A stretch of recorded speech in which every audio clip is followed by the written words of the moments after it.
নমস্কাৰ স্বাগতম জনালো মোৰ অন্য এটা ভিডিঅ'লৈ এটা খবৰ পাই যথেষ্ট বেছি মনত আঘাত লাগিছে ভাবিবলৈ বাধ্য কৰোৱাইছে সঁচাকৈ মাজুলীবাসীয়ে তেজস্বিতাৰ বৰুৱাক বেয়া পায় নেকি যিগৰাকী কণ্ঠশিল্পীয়ে মাজুলী ভৱিষ্যত আছিল যিগৰাকী কণ্ঠশিল্পীয়ে মাজুলীলৈ সুনাম কঢ়িয়াই আনিবলৈ সক্ষম হৈছিল কিয় মাজুলীবাসীয়ে বেয়া পায় কণমানি কণ্ঠশিল্পী তেজস্বিতাৰ বৰুৱাক আপুনি হয়তো এই ভিডিওটো হেকলৈকে চালে ভাবিবলৈ বাধ্য হ'ব এই সন্দৰ্ভত আমাৰ ওচৰত এক মন্তব্য আছে এই মন্তব্যটো আপোনালোকক শুনাই ল'বলৈ বিচাৰিছোঁ সময়সীমা আজি পলি গৈছে এই সময়সীমাৰ ভিতৰত কোনো দল সংগঠন বা ব্যক্তিয়ে সাক্ষ্য প্ৰদান কৰিবলৈ অহা নাই গতিকে তেনে পৰিপ্ৰেক্ষিতত আমি সময়সীমা 19 অক্টোবৰলৈকে বৃদ্ধি কৰি দিছোঁ কাজাৰ খোলা অৱস্থাত দিনৰ 12 বজাৰ পৰা 3 বজাৰ ভিতৰত ইচ্ছুক ব্যক্তি বা সংগঠনে তেওঁলোকৰ বক্তব্য লিপিবদ্ধ কৰাব পাৰিব চিকিৎসকৰ গাফিলতিৰ বাবে যে তেজস্বিতাৰ দৰে এগৰাকী উদীয়মান কণ্ঠশিল্পী মৃত্যু হ'ল সেই সন্দৰ্ভত পৰিয়ালে এক গোচৰ ৰুজু কৰিছিল সেই গোচৰৰ ভিত্তিতে এক আইনী প্ৰক্ৰিয়া চলি আছে কিন্তু আপোনালোকক শুনিলে দুখ লাগিব অসমবাসীয়ে দুখ পাব যে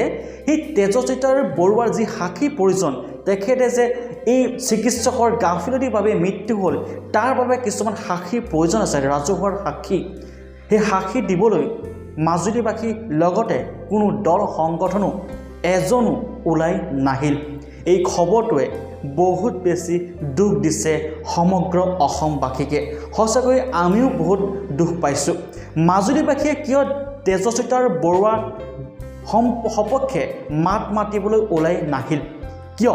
এই সন্দৰ্ভত কিন্তু এটা ডাঙৰ প্ৰশ্ন হৈছে কাটৰ আহ্বান জনাইছোঁ মাজুলীবাসীক সমূহ দল সংগঠনলৈ বিনম্ৰতাৰে অনুৰোধ জনাইছোঁ এই কণমানি উদীয়মান কণ্ঠশিল্পীগৰাকীৰ লগত এনে অন্যায় নকৰিব এই হকে এই সাপেক্ষে মাত মাতিবলৈ সাক্ষী দিবলৈ বুকুত সাহস বান্ধি আপোনালোকে ওলাই আহক সত্যৰ সৈতে মাত মাতিলে আপোনালোকৰ একো বিপদ নহয় সত্যৰ সদায় জয় এই ক্ষেত্ৰত কিন্তু বহুত বেছি বেয়া লাগিছে ভাবিবলৈ বাধ্য হৈছোঁ মাজুলীবাসীয়ে বেয়া পায় নেকি তেজস্বিতাৰ বৰুৱাক আমি জানো মাজুলীবাসীয়ে ভাল পায় কিন্তু যদিহে এই কণমানিগৰাকী সাপেক্ষে মাত মাতিবলৈ যদি এগৰাকীও মাজুলীবাসী ওলাই নাহে বা এজনো মাজুলীবাসী ওলাই নাহে বা কোনো দল সংগঠন যদি নাহে সাক্ষী দিবলৈ তেন্তে অসমবাসীৰ ৰাইজে ভাবিবলৈ বাধ্য হ'ব যে মাজুলীবাসীয়ে তেজস্বিতাৰ দৰে এগৰাকী উদীয়মান যি মাজুলী সম্পদ যি মাজুলীবাসীৰ